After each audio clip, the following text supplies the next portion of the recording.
Welcome in here. It's episode number 8 of Tigers Talk with Chirco and Company. I am your host, Vito Chirco, eating salad and talking baseball with my man, the Doc. John Macaroon. John, what's going on today? Afternoon, Vito. I got a chance to hear what a McDonald's salad sounds like. I'm looking forward to hearing this baseball podcast with Chirco and Company. We got a lot to get to. What's on tap for this podcast, episode number 8 of Chirco and Company? On the docket, Ausmus, his strained relationship with the Tigers and owner Mike Ilitch. Will he ever get another managerial job as well going forward in his Major League Baseball coaching career? I doubt that.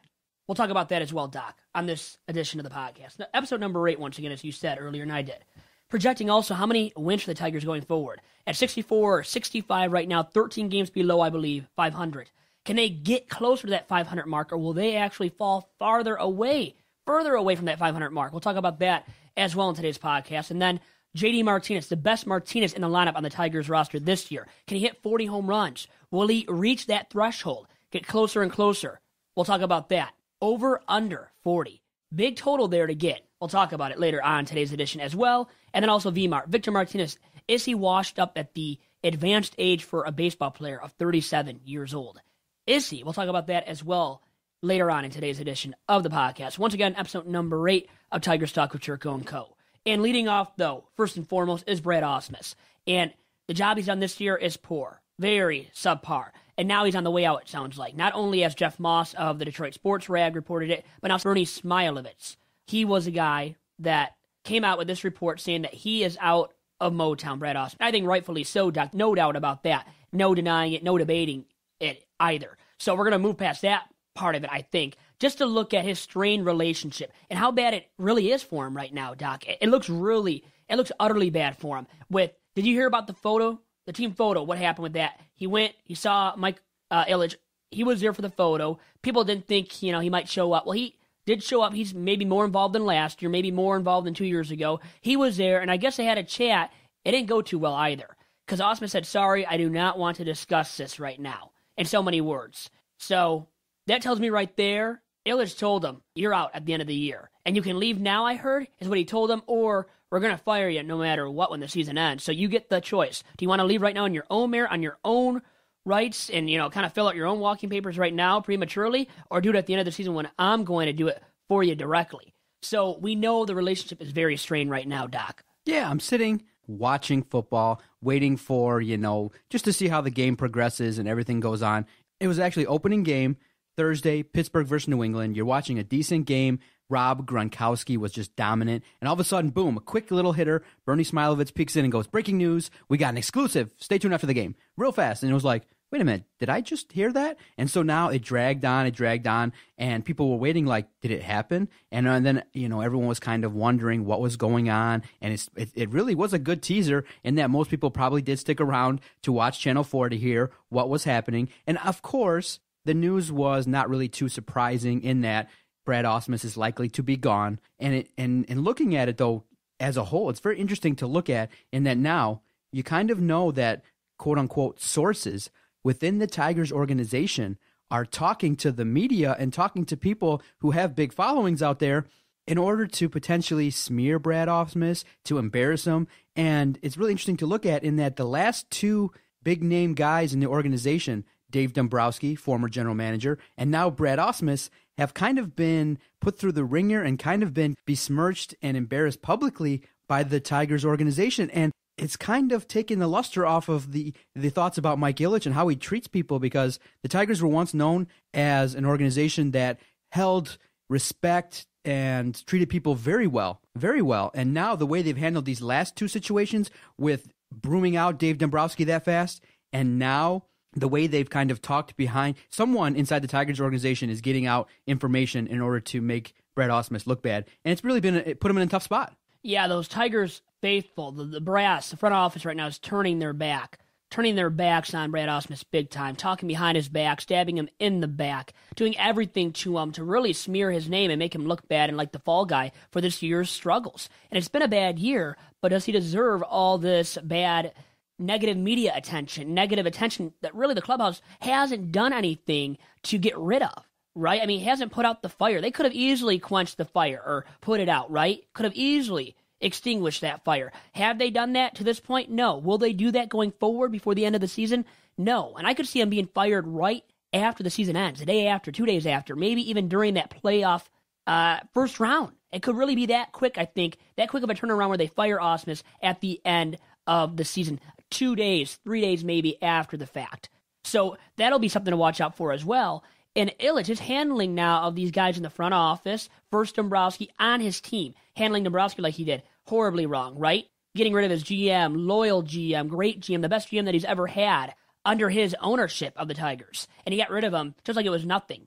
Totally threw him to the curb. What the hell is that about? Right? Didn't even credit him for anything that he did during his tenure, his long tenure and successful, illustrious tenure to a large degree as well as GM and president of the Tigers. And he didn't care anything about it, it seemed like. And now Ausmus the person, seems like he cares nothing about that either.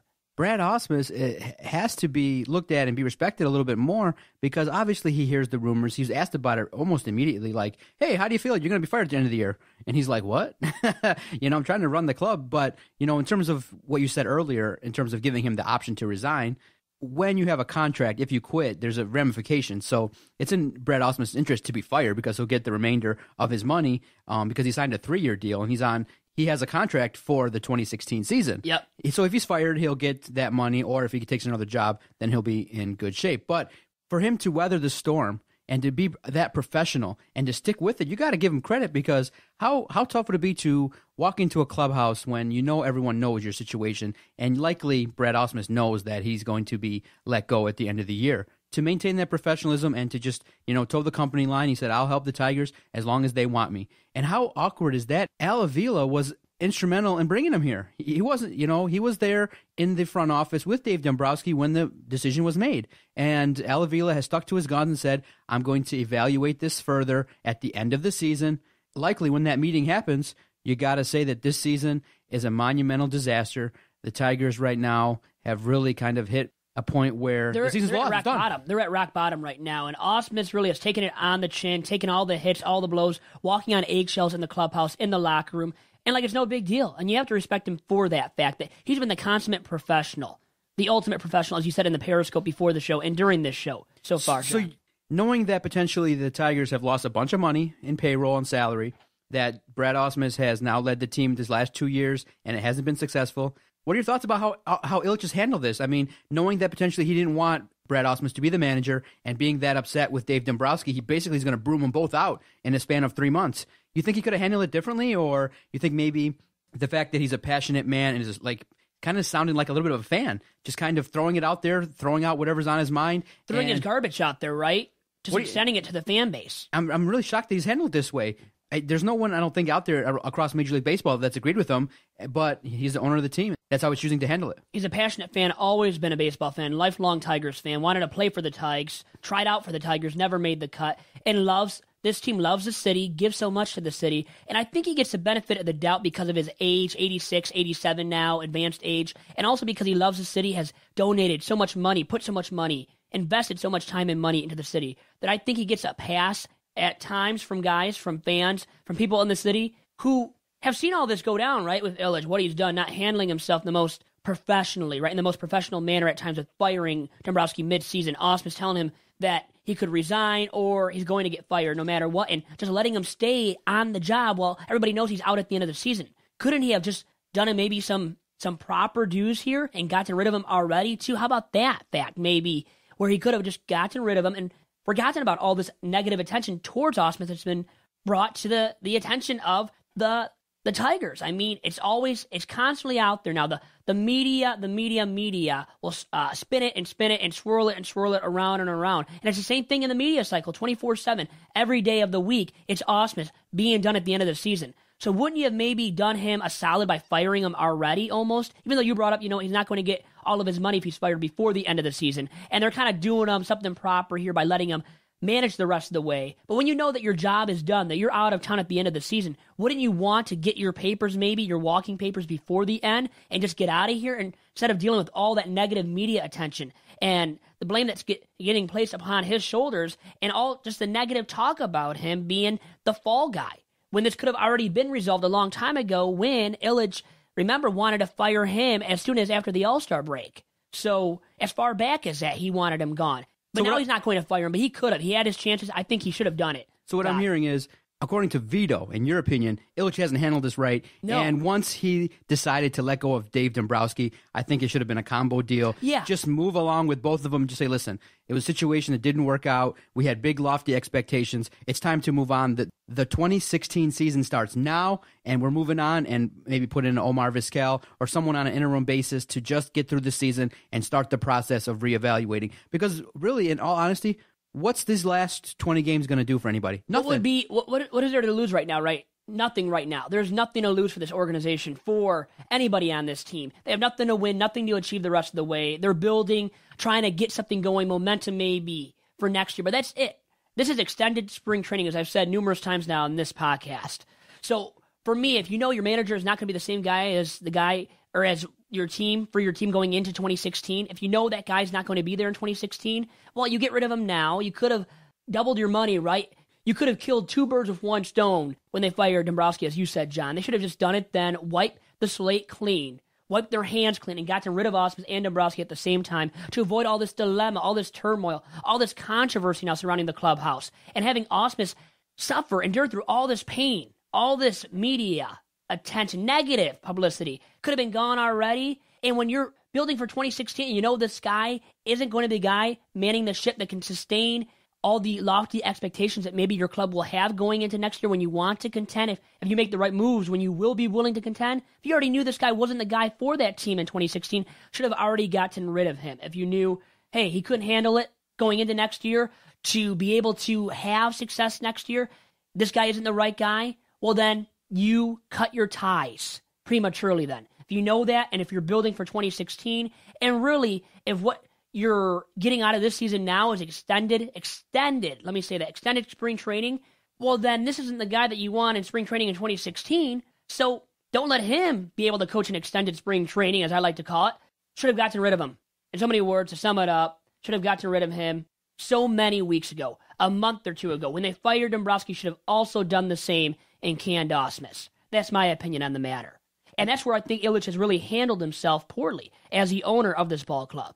You're seeing a situation where even at the highest level of sports, emotion can get the best of people, and it would have behooved the Ilitch organization to potentially just maybe take a step back and not really comment and not allow these type of situations. But then the second thing is, these sources out there, man, they can they can do some damage out there by just sprinkling a little information out there to certain media sources and get it out there. And then, it must be tough for a journalist to basically go on the air and just be like, this dude's gone. To Boom. flat out say it, right? Just flat out say it. That could damage your credibility with the ball club. And, yeah. I mean, these guys are damaging the credibility of Ausmus and the Tigers organization and how they've handled this matter. Has not looked good. Has not painted a positive portrayal of the Tigers and their organization. And then before we move on from Brad Ausmus and talk about the Tigers and what's been going on lately in this past week, if he goes somewhere else, if he potentially goes out to San Diego, do you think he learns from this experience and gets another opportunity and has success? Or do you think this is a guy potentially that's going to bounce around and maybe just get one more opportunity to prove himself? Because he was touted as a young guy that kind of is able to use sabermetrics and is going to be a guy that's going to relate with the players. And from what I've seen, I just see a guy that can relate with the players and can manage somewhat a clubhouse. I know there's been some incidents of players tweeting and the respect level has been kind of questioned. So I don't even know if he maybe even can effectively manage a clubhouse, but he seems professional. He doesn't seem to blow up too much in the media. He's just kind of a guy that I just don't see it on the field yet as a in-game manager that can be very tactical and get results. I don't see it. So I don't know why out there the reports came out that if he's gone in 8 seconds, he'd be hired right away. He wouldn't be. I don't think he's good enough. He hasn't proven that yet in his 2 years on the job in Motown. And I don't think he'll ever be a manager once again or a hitting coach. He was even a heck of a good hitter back when he was a player. He never could really hit for average. Never did hit 275 one year, was an all-star, I believe, with the Tigers during those lowly years of the Tigers organization. So for me, he's going to be, I don't know, a minor league, roaming instructor, maybe first base, third base coach, but he's not going to be your bench coach. He can't be a pitching coach, won't be your hitting coach. He's not good enough to really qualify for any of those positions. And as the top dog of a ball club, manning an entire ball club and clubhouse, he can't do that. He's already proven that as well. And for me, that's why I don't see him getting another managerial job or even another coaching job at the highest level in a long time. It'll take a while for him to get another similar job. And I don't think he'll ever reclaim his status as this young, sabermetrically oriented guy that could earn the respect of the clubhouse. He has not earned the respect, has not gained the respect of the clubhouse. That's hurt him tremendously in his credibility as a big league skipper. Let's transition to the news and notes regarding the Tigers right now. The big news, obviously, and one that's really concerning to me because of his current pay and the fact that this season has been quite disappointing for pitcher Anibal Sanchez. News came out earlier on Tuesday that Anibal Sanchez has been scratched from his Wednesday start, and the likely scenario is he's going to be done for the season. He comes with a hefty price tag at $16 million per, and this could potentially be something that could linger into next year. How devastating would that be? A guy that we paid a significant amount of money to. Really, this season has been really disappointing. Yeah, right now you have to look at him and kind of just shake your head and figure out what happened. Dismal results, but it's been because of his injuries. Injury bug has bitten him hard in the behind, all over his body, and now it's affecting him, his arm, his everything, his mechanics. He's been horrible walking guys, letting up home runs. But go on, you have something, I believe, Doc, too. Yeah, the words you don't ever want to hear with a pitcher. Rotator cuff strain, and visit with Dr. Andrews next Tuesday. Oh. Yeah, Dr. James Andrews is the Dr. Death. He really is. No, well, the kiss of death. I wouldn't say kiss of death. I would say I think he is for a pitcher. Now, at his stage in his career, Sanchez is 30-something now. Now, when you're 20-something, when you're Strasburg, mid-20s, then you can reclaim your status as an ace, bona fide number 2, number 3, and still throw fire and throw gas at 95, 95+. For Sanchez, it isn't going to be very recoverable. It'll take a lot for him to become that frontline guy once again. Getting past his surgery, getting past the injury, and recovering from it fully might take way too long for the Tigers to get anything of worth and quality out of him going forward. And that's my concern now for the Tigers with the arm of Sanchez. Will it be steady enough, healthy enough to be able to put up results and productivity that matches the productivity of a number 2 or number 3 in a bona fide contending Major League club's rotation? This is bad. This is very bad, Vito. Bad news. Bad news, Tigers, right now. But Daniel Norris is expected to return soon and He's get back in there. Actually tomorrow night. He's pitching against Urban Santana. That's good to see out of the youngster. Are you a little bit worried about Anibal Sanchez? Do you think he can, at his age, if he rehabs, can come back and at least do something? Or is it time to now maybe add another starter on the list to bring in? Now you're thinking already you need one frontline starter. Anibal Sanchez was counted on to be at least a 3, but by all accounts and by watching him, he's about a 4 or 5. Now you need 2 starting pitchers at least who are bona fide, not ace caliber, but frontline starting arms that can be number 2 and number 3 guys. You need that definitely now, Doc. Yeah, and when you have a doubleheader and you're throwing out the likes of Randy Wolf, oh my god, and the Lobster, you know what? Isn't that bad of a starter? I don't think. Well, I don't think he is that bad. You can't say that after his start, where he only pitched 2 or 3 innings, gave up 6 runs. It was he was horrible. He was horrible, and he was very disappointing. And of course, Vito, I truly believe in the Doc and Jock curse. What did you say about him? I thought Lobstein was the guy. I was like, let's wait for Lobstein. I thought so too going into the year. I thought he could be that bona fide 5th starter, legitimate number 5 guy, maybe even a number 4 on a good day. And he showed that in the first half, but then got hurt. Yeah, I guess you jinxed him then, huh? I did jinx him. Well, first of all, I was really enjoying last season in the 2014 season. I love the Thursday 1 p.m. game. It's a chance where if you make your own schedule, you can kind of take an afternoon off, get down to the ballpark at 1 o'clock.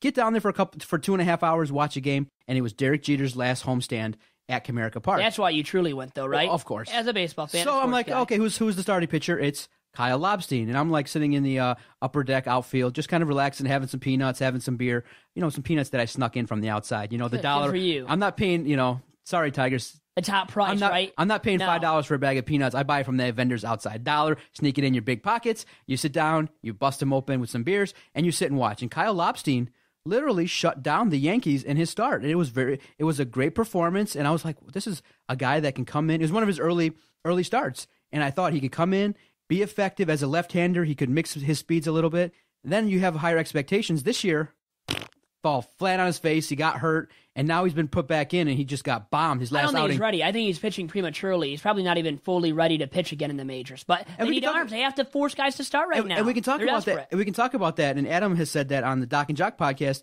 The way the Tigers handle situations maybe should be looked at more like the Red Wings. The Red Wings maybe they put guys in the minors for too long. Do you think that from your Tigers observation, push the guys up too quick right now because of the awful season that we've had and the fact that we can't keep a 4th and 5th pitcher that can do anything?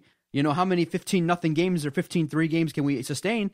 They're bringing guys up way too fast, and you can see a guy like Boyd getting roughed up a couple times. More than a couple of times now, right? You've seen Daniel Norris maybe take one or two rough starts, and now, Kyle Lopstein has just bombed.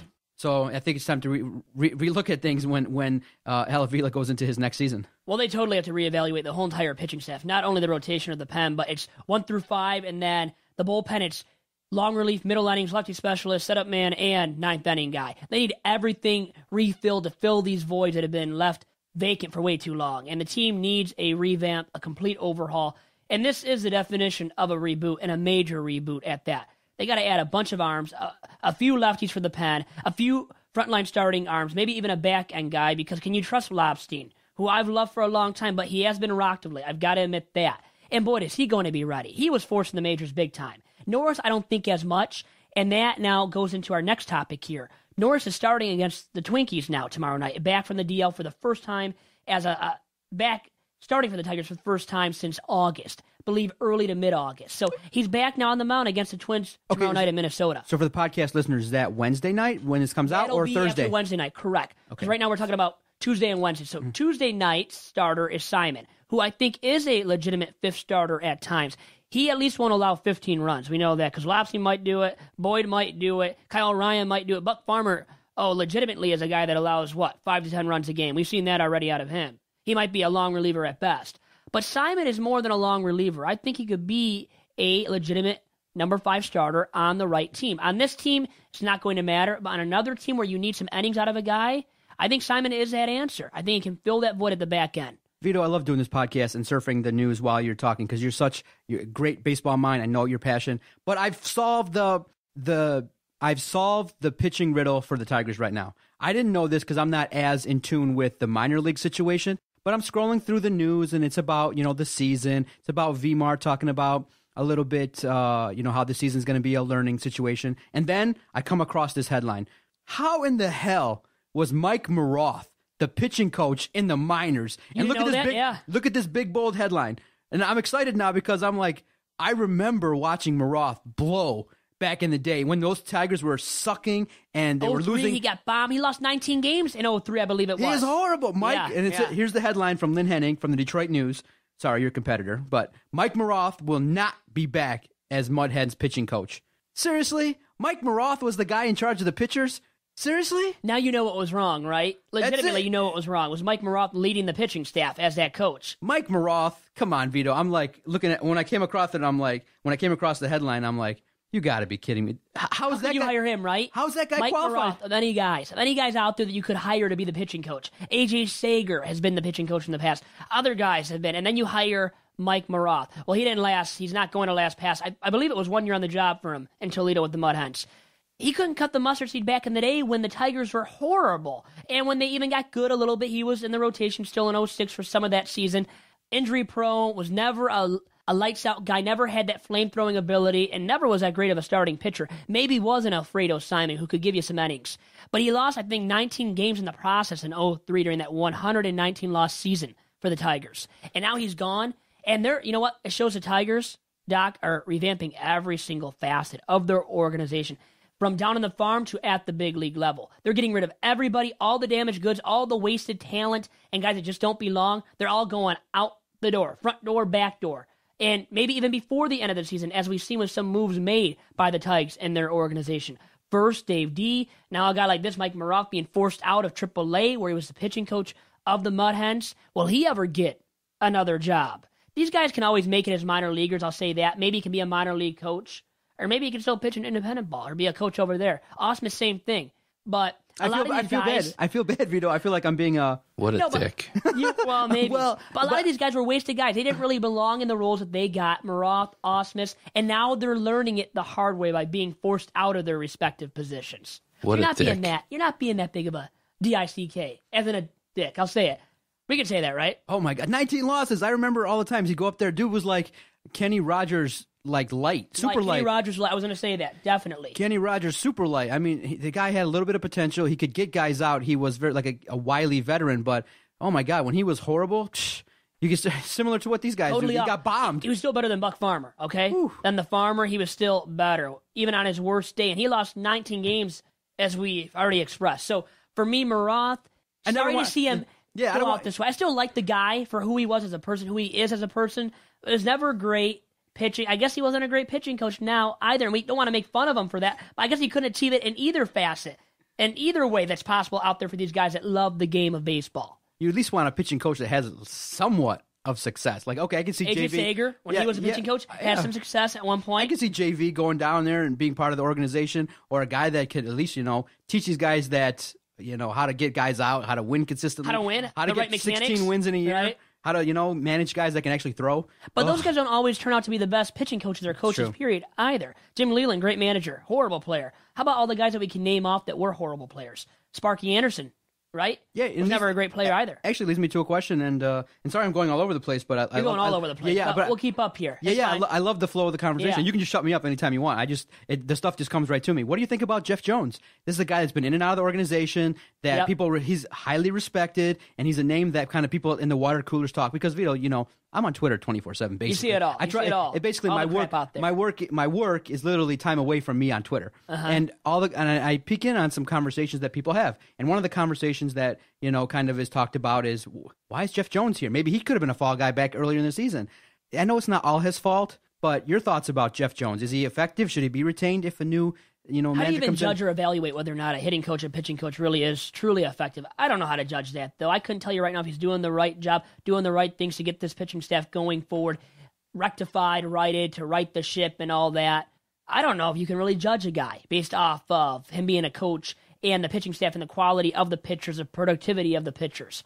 Because for me, the quality of the pitching staff, productivity of the pitching staff, isn't totally linked or synced with the pitching coach and who he is and what he's done in his career and how good of a coach he is. So for me, I can't judge too much from this year regarding Jones and say right now that 75% of the blame or 100% of the blame or even 50% of it should be placed upon the shoulders of the mighty Jeff Jones, who's a big man, long-term vet, long tenure with the Tigers, worked his way up from the bullpen coach to becoming this pitching coach who has been with the organization as a pitching coach now for more than a few years. So he's worked his way up, probably deservedly so. He probably has done it the right ways, in the right manner, leading to this position that he has now. And he's done good stuff, I guess, in the sense that, hey, the pitching staff was really good in previous memory and in recent seasons, and very recent seasons. But now looking at the turmoil, the damage done to this rotation. Really, it's more about, for me, the trades being made of these guys, these good starting pitchers, to other ball clubs, or losing them like Scherzer in free agency. Then injuries to JV. You can't control that as a pitching coach. So for me, I can't place even half of the blame on the shoulders of Jeff Jones and those mighty large shoulders of Jeff Jones. All right, Vito, what's on tap? What do you got? So next, we're going to talk about now JD Martinez. Actually, you know what? Let's look at the Tigers' schedule a little bit more in detail, okay? And look at how many more wins can we project for the Tigers this season. Probably not many, right? I would say no. Zero. Probably going to be a goose egg. I'll give them maybe a chance to get enough wins to cover my one hand. So maybe 5 wins. Now, for you, though, do you think over or under 5 wins the rest of the way? And we know we have the Twinkies coming up starting, well, tonight's another game against the Twins. Simon's on the mound. Tomorrow night, which is going to be Wednesday night, Norris, coming back from the DL, is on the mound against Irvin Santana, who has struggled a lot this year in his first campaign with the Twins. But the Twins are that upstart ball club right now. Have been a lot better than the Tigers on paper, record-wise, and every single other way, too, imaginable. Yeah, and I think Hunter's really helped them out this year, too. Yeah, just looking at it, a series versus Minnesota, then a series versus Kansas City, then the White Sox, Minnesota, Texas, and the White Sox to end the year. I'd say realistically, you could put a series 1, 2, 3, 4, 5, 6 to 8 wins max for the rest of the year. Well, the Twins, I could see a win. Now, if not tonight for Simon, I could see it tomorrow night because Santana struggled so mightily and they're going up against him. Maybe Norris is going to be re-energized coming off of the DL, be out to prove something, prove some people wrong. I could see Norris winning, and he's more talented. I think he's more uber talented than a guy like Irvin Santana. 18 games left. You would think that they're going to win, 1 and lose 2 every go around. That's how they've been doing it, and that's how you get to 13 games under 500. So it sucks, and that'd be 6 wins. I could see 6. I would say over 5 then because of that. And because the Tigers still aren't the worst team in baseball. They can still pull out a win here or there. It's just when their pitching's off, you don't think they can win any games, and they've shown that a lot this year. Wow, how the mighty have fallen. When we were sitting here at the beginning of the year, I did a one-on-one podcast with Johnny Kane from Fox Sports Detroit, and we kind of thought that, Minnesota's going to be the toilet, and they're still fighting for a wild card. Cleveland's better than us. We're still in last place. We're in last place. I thought KC would be in 4th place. They've run away with the AL Central this year by 10 plus games. This is bad. Tigers are bad. This division is bad, too, by the way. Now, the Indians have played better ball of late, and the Royals are the Royals. They are who they are. They are not who we thought they were maybe going into this year, though. And the Twins are not who we thought they were. To pull one out of the book of Denny Green, the famous Cardinals head coach who went on that tirade in the postgame press conference after a Monday Night Football game. He said they are who we thought they were. These teams, the Twins and Royals this year, are not the teams that we thought they were. And Tigers, same thing, in the same boat as those Twinkies and those Royals. And for me, I would say a fair amount, like I said, is 6 wins. If they get to 6 wins the rest of the way, that's going to be an achievement, actually, for this ball club, which is sad but true at this point in 2015. And next year, they better win a lot more games down the stretch than what they've done in the last month here. And the mighty have fallen. We know that, the ball club. But also, these big names that were successful in the past, I mean, Dombrowski, out of a job. Jeff Jones, probably going to be out of a job. Gene Lamont, these big men who were here for a long time, have been in their roles or in other roles with the organization for a long time. They're going to fall, I think, as well, out of grace for the Tigers by the end of the season and be forced out. So not only Jeff Jones, as we already mentioned, I think Lamont's out. They're going to revamp everything. We're going to see a complete revamping and overhaul of this organization. And it's already started with the firing of Maroth, Dombrowski. So as I said, from the bottom to the very top of the organization. And the thing is, really, who's next? Because we know Ausmus is coming up. It's going to happen at some point where he's going to get handed his walking papers. But who else will be forced out? We talked about Jeff Jones, and I think he's been tied to a lot of successful pitching staffs. He has, and he's done something right to get the pitching staffs pitching as well as they have up to this point until this year. But really, at the same time, you can move on from him and get younger, get another guy who's achieved something somewhere else, maybe with the Twins in the past, because Gardenhire is rumored to be the next manager of the Tigers. If that's the case, he's going to bring in his own men, his own powerful men that have achieved something in the past, or maybe have risen up the ranks from the Twins' farm system, minor league affiliates, and maybe he goes that route and hires some guys to replace the likes of Jones and Lamont. And I truly see him doing that if he takes over as a manager. And anybody that does take over as a manager, I think, will clean house completely and get rid of Lamont and I think Jones then as well, Doc. Okay, so now you said you want to discuss a little bit about JD Martinez. JD going for 40 home runs, Doc. What do you think? Okay, where's he sitting at currently? Give me this. Let me look it up. Stats. Let's get it right now. The up-to-date stat here, only on Tigers Talk with Chirco and Company, obviously. Well, you got to like him, though, what he's done this year. You've got to like the production that he's established for himself, and really the consistency from last year when he totally came out of nowhere to this year, Doc. It's been something, hasn't it? And hitting for average, too. At the end of last season, the biggest question for JD Martinez was, hey, is this guy a fluke, or can he bring it this season? And he obviously has flexed his muscles, a guy that was consistent. And by the All-Star break, he had big numbers, big stats. And I'm kind of happy that he didn't participate in the home run hitting contest, didn't mess with his swing, nothing like that at all. He was, an interesting omission, but he came back and has continued to flex. And when Miguel Cabrera went out, he was a guy that we talked about. Say, hey, he's a guy that he's a viable option. Put him in the 4th spot, move him up in the lineup. But he's a guy never did until August 1st. He waited so long. Another reason why Ausmus will be gone at the end of the season. And the good thing is, though, and something nice to see as a fan when your team struggles, is a guy that's box office, a little bit entertaining. And his home runs are like massive shots, straightaway center, over 400 feet home runs. Great stuff, and he's a guy that's proven to be a valuable commodity for the organization, a guy that they picked up off the scrap heap. They didn't have to give up too much to get him. Avila found him, too, the current GM, right, and president of the Tigers. Impressive on his part. Houston must be kicking themselves every time a ball flies out of the yard regarding how they just let him go. But at the same time, he came over here with a certain swing. They tweaked it just a little bit. He's not the same player that he was in Houston. He did some minor adjustments, and with his growth potential, got stronger and was able to just really reach his current potential, and maybe he can even be better. I don't think he's reached his ceiling yet. This is a guy that can be a productive hitter and a guy that can be, a mainstay in the offensive lineup for the Tigers. In the middle of the order, hitting number 4, hitting number 5. He's the 4th best. He's the second best hitter behind Cabby. He was the best hitter in the lineup when Cabby was out and really deserves some MVP attention. If the Tigers, let's say, were in contention right now, he would receive some most valuable player votes, no doubt about it, because Cabby was out.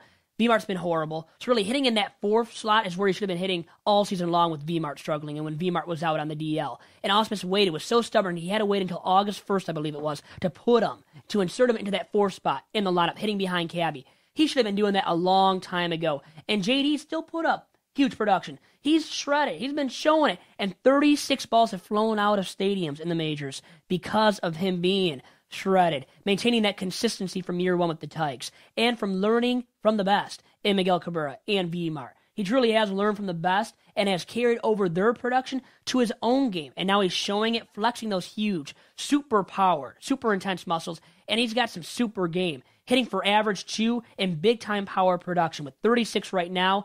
And now the question is, this guy, can he hit 40 home runs? A lot of guys have not done that. And especially at his young age. He was not established before last year. And already going for 40 in year number 2. That's why the ceiling might not have been reached, might not be reached at this point by JD Martinez. So 40 now, that's the question. Over or under that big total? Well, I'm sorry, JD. I'm sorry, what did you say his number was at right now? 36 right now, so 4 away from that threshold. Ah, man, but only tough. so many games left, as we talked about. 4 and 18, I think he'll be at 39. I think he'll finish the year with 3 more home runs, and he will finish the year with 39 home runs. I don't think he'll get to 40. So I'll go under. Remember, he was going to be the 3rd best hitter in this lineup, too. Now he's been arguably the most consistent guy throughout the season. That's why I think he's going to get to 40, but barely. I think he gets to 40, stays there. Osmus can pull him once he gets to 40 and say, rest up for next year. I'm not going to be here anyway, so why does it matter if we keep winning, right? You got it. Right? I don't think that actually will be carried out. Is there anything else? Is there anything else for us to kind of peek in for the Tigers the remainder of the season? I know the pitchers, we want to see how JV does the rest of the year. Maybe if Daniel Norris can be that guy, maybe the evolution of Matt Boyd, maybe to see, how the hitters kind of stick with it and see who's putting forth the effort going into next year. I don't know much else. I think for me, honestly, Moya and Vimar, I want to see what those guys do now, productivity-wise at the plate. Moya was horrible in the field I saw recently. Let up a fly ball can of corn right there. Could have had it. Totally misplayed it. I don't like his defensive attributes and his ability to play balls there in the corner outfield. He'll need to really develop that if he wants to become that everyday guy in left, right. Going to be left more than likely because JD Martinez has right field locked down right now for himself. But Moya, I want to see more consistency at the plate, more plate discipline, and average hitting ability. Can he do that going forward? If he does, he can be that everyday starting left fielder, in my opinion. And replace Cespedes to some degree, at least in terms of the power production. Then Vimar getting back to square one, right to the power production that he showed last year, to the average hitting ability. Can he hit for contact like he used to, as recent as last year? Can he do it again in 2016? We got to see more of that maybe out of him going forward a little bit, at least a small sample size, as it would be a small sample size at this point, and extended spring balls, I'd like to call it once again. And then next year in spring ball. And to start off the season, can we get sustained production from him at the plate where he hits for average, hits from both sides of the plate at an efficient or sufficient rate? He's got to show that again for me to totally trust in him again as that everyday DH and guy that can hit 4th behind Cabby or hit 5th now as it should be behind JD Martinez going into 2016. Now, riddle me this. We can take a quick break and, give a shout out to some of our favorite sponsors and then come back with major 5 burning. I'm on MLB's website and they got great burning Major League Baseball questions. Can I fire them at you and see what you get before we end the podcast? Hit me hard after this break. We'll do it then. Okay. Tiger Talk with Chirco and Company. We'll be right back. DetroitSportsPodcast.com. All right, Doc here for FanaticU.com. Detroit Sports official outfitter. Go visit FanaticU.com for all gear related to Detroit sports. If you're a Pistons fan, a Wings fan, Lions, Tigers. I know there's a few of you out there left, Tigers fans. Michigan State and Michigan have started their seasons. It's time to go represent your favorite school. Visit FanaticU.com. And if you buy anything online on the website, FanaticU.com, use the promo code, Vito, DSP. That's promo code DSP, and you can save 15% off your entire order. The hot items right now are the Old English D with the Block M and the Spartan logo on it. They're flying off the shelves. I went out there. When it came out, I was like, okay, should I potentially message our friends there at Fanatic U, or should I just go down there and buy one? I'm like, you know what? It came out. I got the tweet. I saw it. I'm like, you know what? I'm right here. The Fanatic U in Southfield is literally like 10 minutes away from our offices here. I flew down there and I got it, and I'm rocking it each and every day. I love it. It's a green hat, Old English D with the Spartan logo. I feel good as a Spartan fan. You can have it too. FanaticU.com, promo code DSP.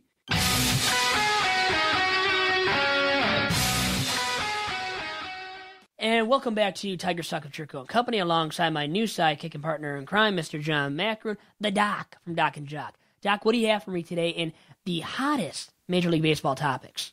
You got it. Right now, across Major League Baseball. It's an exciting time. The playoff races are getting winding down. We're going to see who's going to finish atop and earn a playoff spot. But a couple of things have, a couple of key injuries have occurred, a couple key races to look at. But the first question, obviously, and to follow up with what we talked about in a previous podcast, is Matt Harvey.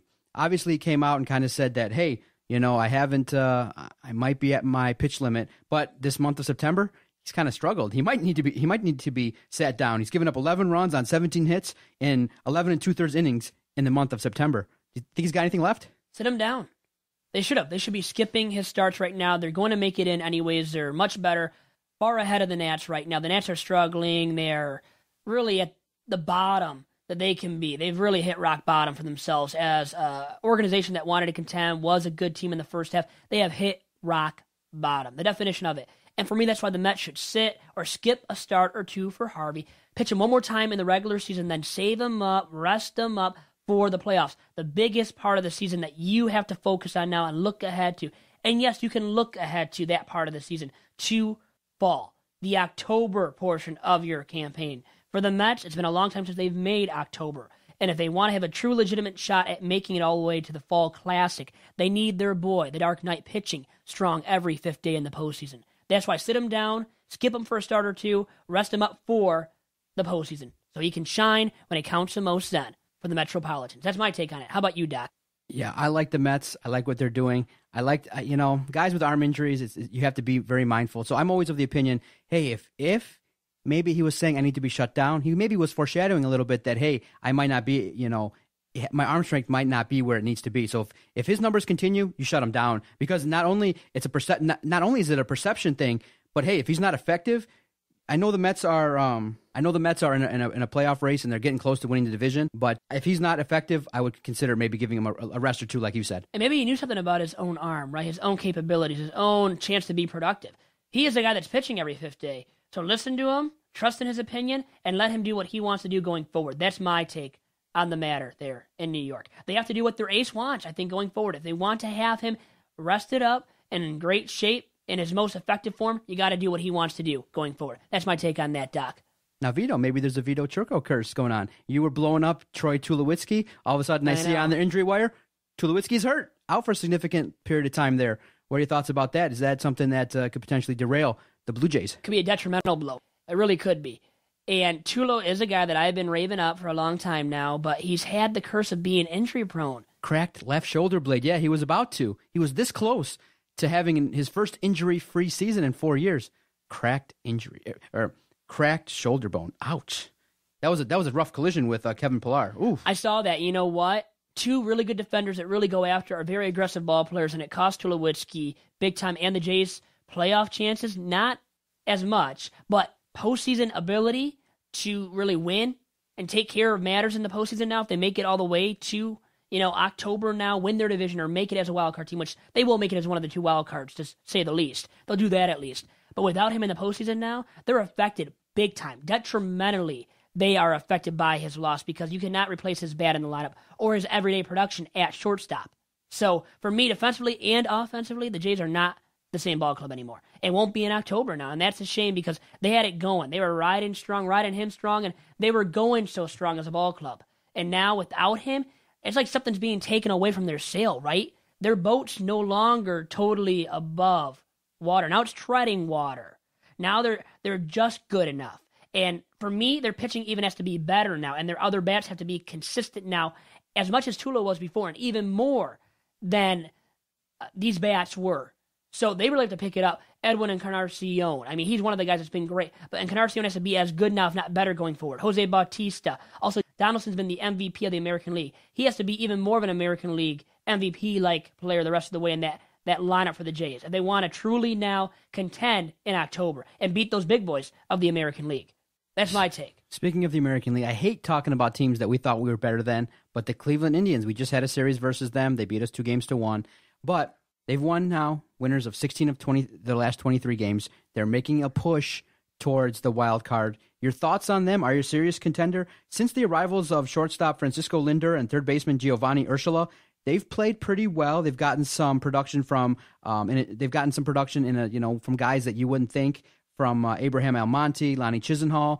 They've kind of reshaped. They were considered to be sellers at the deadline. They lost some pieces, but now the new pieces that have come in have kind of gelled well with the team. They're playing a lot better brand of baseball, and you had a chance to kind of watch them a little bit. I know that they didn't win the series. I think it was 1-1 because they played 2 games, right? The first 2 games were washed out, and I was like, yeah, the Tigers haven't been playing. This is great. So they in the 2 game set on Sunday, it was each team, the Tigers and Indians won 1 game. But you've had a chance to watch them in the last 25 games. Are they for real, or are they going to be just on the edge of missing the playoffs? You know what? Since getting rid of Nick Swisher, really, they've been a lot better. His energy in the clubhouse, veteran presence, really did not work out for the Indians. Never did not this year, did not hit well enough to really be that middle of the impact type of bat, middle of the order impact kind of bat. Never lived up to the bill, and now he's gone, and a good move by the Tribe getting rid of him, too. I think it was very wise on the part of the Tribe to do that, to move on from Nick Swisher and what he was for that team, which was barely anything. And for me, the strength of that ball club has always been their starting rotation. And that would be for the last 2 years specifically. Because the young arms in that rotation can really duel. They got a lot of good ones. Bauer, Carrasco, Salazar when he's on, Kluber as the ace. These guys can pitch, can go deep into ball games and strike out many batters. Can make guys miss left and right. And that's why they rack up the big K numbers. But for me, they got to be more of those inning-eating guys. Now, more of those guys that can go deep into games every 5th day, because that bullpen's not extremely strong outside of Cody Allen. And we saw actually a guy beat JV there head-to-head. Cody Anderson, I believe the name is, a youngster. So many young guys. Can they keep doing that against the best in Major League Baseball going forward and into next year? These guys have to fully develop and become those veterans themselves that can be trusted every 5th day to duel, to really, really do well out there on the mound and K their 8-9 guys, but doing it now consistently. That's my concern for the Tribe. Can they do that and get it done efficiently? If they can, I think if they add a bat or two to support Michael Brantley, Carlos Santana, what those guys can do, and Lindor at shortstop, who's been magical. He's been so good at shortstop for them. They love him going forward. So their future core at hitting, in the lineup, I would say lacking something pitching-wise, not at all in that rotation. That's why they have to add a bat or two in the offseason. But if they do, watch out for the Tribe in 2016, and watch out for this Central Division. White Sox with a move or two, a bat or two added, should be much better. Twins, if they add a frontline starting arm, they should be better. So, and the Royals, if they retain Gordon, add somebody of the like of Cueto in the offseason, who they probably won't keep. Now, if they add a similar arm, they'll be right back at it too. And with Ventura improving, their young guys improving, taking another step forward, like Lorenzo Cain, the MVP of that team, in my opinion, at least offensively. So a lot of good teams, and the Tigers still stacked in the middle there somewhere, or maybe towards the top if they make the right moves as well. So for me, the Tribe are a much better team than what we saw when they started this season, because how they started, it was disappointing. But they've lived up to the bill and recovered since then, and I believe they can be a true contender now for the wild card, and they've shown that ability in the second half of the season. And next year, they're going to be a true contender, not only for the wild card, but also for the division title, if they add that necessary bat or two. Okay, last 2 points, quick hitter. MLB.com, we're talking 5 hot stove questions that were presented on MLB.com. Last 2, your thoughts on potentially who's going to win the NL Central. The schedule down the stretch favors St. Louis. They're in a race versus Pittsburgh. Your thoughts? Who ends up the division winner in the NL Central? I would love to see St. Louis blow it, but they never blow it. So it's going to be St. Louis, even though I love McCutchen, the say-hey kid over there. Josh Harrison does a lot of great stuff as well. Can hit for average, hit for a little bit of power. He's the one that broke up that JV no-hitter, if you remember right. And they don't only have those 2 guys. It's about their rotation, too, and the veteran guys, plus Garrett Cole at the top of that rotation, anchoring it. And Burnett can anchor it when he's on. He's that great veteran presence. Liriano can anchor it when he's on. Some great clubhouse presences. And McCutchen, there's nobody better than him. He's another MVP candidate. He always is, year in, year out. And Harrison supports him very well. And in that lineup, they, I believe, can hit well enough to support that pitching staff and that bullpen with Soria and Melanson to really be true contenders and to be able to win the division. But I'm going to say the Cardinals. So with all that said, I like Yadier Molina, the veteran leadership. Even though they have some injuries too, I still like the Cards and the deepness of that rotation. That's what makes me favor them over the Pirates. And that's why I think Cards win the division. How about you, though, Doc? I agree. I agree with everything you've said. You got to agree with me, right? Yeah, I'm the host of this show. You got to agree with me. I agree with Vito. I want to stay on the podcast. You know it. Now, the 5th and final question that was, very pertinent on MLB.com this week. A lot of people are looking at the Astros and what they're doing. They have noticed, and pundits and everyone that kind of watches has noticed that Houston struggles significantly on the road as opposed to at home. But down the stretch, they have a lot of series at home. I think they only play one series on the road the rest of the way. Your thoughts on Houston, and are they potentially going to, as they say, water finds its level, or can they take that next step and potentially do some damage? They're too good to totally falter, in my opinion. They're young rotation, veteran now at the top, and Scott Kazmir, great lefty. He's really resurrected his career. You got McCullers, you got Keuchel, the Cy Young favorite in the American League. Bullpen's more than good enough. You got Gregerson. You got other guys. I mean, Will Harris, guys that get it done in that pen. So guys that can really throw fire, too. And the hitting, the power bats. Those guys are in and out, though, in terms of consistency. They're not always there. And when they're off their games, the lineup might not hit well enough to succeed in the postseason. But now it's about holding off the Rangers for that spot atop the American League West. Can they do that? Because the Rangers are much better, much more talent and veteran-laden than they used to be, than they were going into this season. Because now with the additions of Cole Hamels, the added productivity of Giovanni Gallardo, who they got in the offseason, Gallardo has been something else, a guy that really doesn't get talked about, but he was that ace really of the staff before Cole Hamels came on board. So I like Gallardo a lot, I like Hamels, and I like Derek Holland, a really good mid-20s pitcher. He can do it all really himself, can go deep into games when he's on, can throw for heat as well. And he's shown that ability even in the playoffs as a youngster. So for me, 1 through 3 in that rotation, very good. And the lineup with Prince Fielder hitting the way that he has this year up to this point, they've got a deep lineup and a good lineup core for the future as well. But to answer your question, I don't see the Stros totally faltering. I think they're still too good and a little bit better than the Rangers to hold them off for that division title. So for me, Stros over the Rangers, but the Rangers might be as good. It's just they came on a little bit too late to totally catch the Stros. Even though they're gaining track, aren't they? They're really coming on. They really have up to this point. And now it's about, I think, pacing themselves the rest of the way with what the Stros do. Can they maintain what the Stros are going to do? And you brought up how many games do they have left on the road because they've struggled so mightily there. I think just one series. That's a good thing about the Stros, though, because the Rangers can pace themselves now with what the Stros do.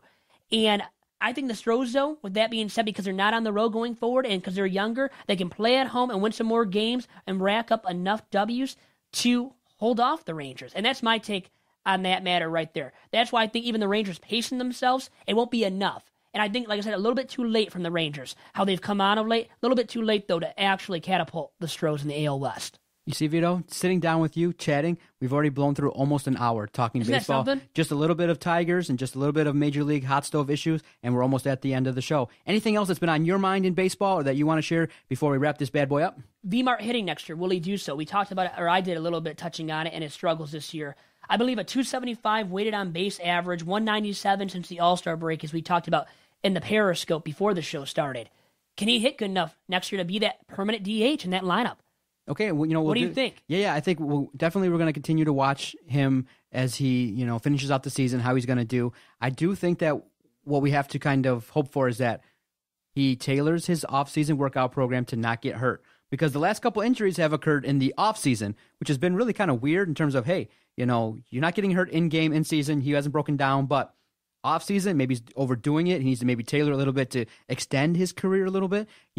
What's hopeful is what you see what's been going on with A-Rod. Now, I know he's, as we would say, enhanced himself over the years, but a guy like that has come back after a season off where he didn't play and has done some great things. Unfortunately, they got that key injury to, if you want to refresh my memory, to the home run guy, Mark Teixeira. Now, yep. That guy's been injury prone, and unbelievable that, again, after another decent season, he's out for the year. But a guy that, like V-Mart, proven hitter, a guy that when he faces adversity, I truly believe he will respond. And this season has been a total disappointment for everybody involved with the Tigers, including V-Mart. So I think he's going to double down. He's going to be that leader, and he's a guy that leads by example. And with that said, I do believe he's going to come back and at least be a 300 hitter next year.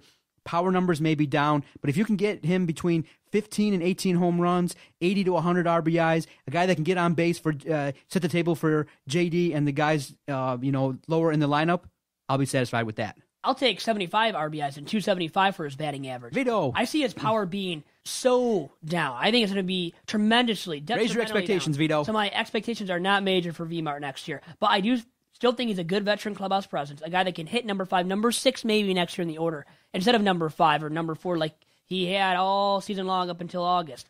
So for me, more that typical number 5 or 6 who's not typical in the regard that he won't hit for the power that a normal DH does. And I see him, hey, if he hits 10 or 12 home runs, I'll take that. And like I said, 75 RBIs and a 275, 280 batting average, I'll take that out of him. And even the fifth spot. But I think he's more of that number 6 hitter who barely makes it to the middle of the order. So I don't think he's going to hit cleanup or should next year, too. And that's my take on B-Mart in that matter and everything Tigers related on today's edition, episode number 8 of Tigers Talk with Chirco and Company. John, thank you very much for all your time, as usual, and to everybody for listening, and to the Detroit Sports Nation, DetroitSportsNation.com, for hosting and always hosting each edition of Tigers Talk with Chirco and Co. And also, too, you can find Vito. He loves baseball, but he's been branching out. I love the fact, and maybe next week on the podcast, remind me, I want to ask you about covering Michigan for the first game. I've seen some articles. You will find Vito on our platform at Detroit Podcast. I definitely retweet all his articles. He's an up-and-coming writer. You can see his passion for baseball. I love doing podcasts with people who are in the know, and I can sit back and relax and have chats and just throw out my ideas. We planned something beforehand, and I just changed it on the fly. And Vito was cool. He hasn't kicked me under the table. He might now, after the podcast, throw me a couple jabs like, hey, man, you didn't follow the formula. But Vito's adaptable. I like that. He's a guy that's an up-and-coming writer. He loves his sports. And it's not just baseball. You can see how passionate he is about baseball.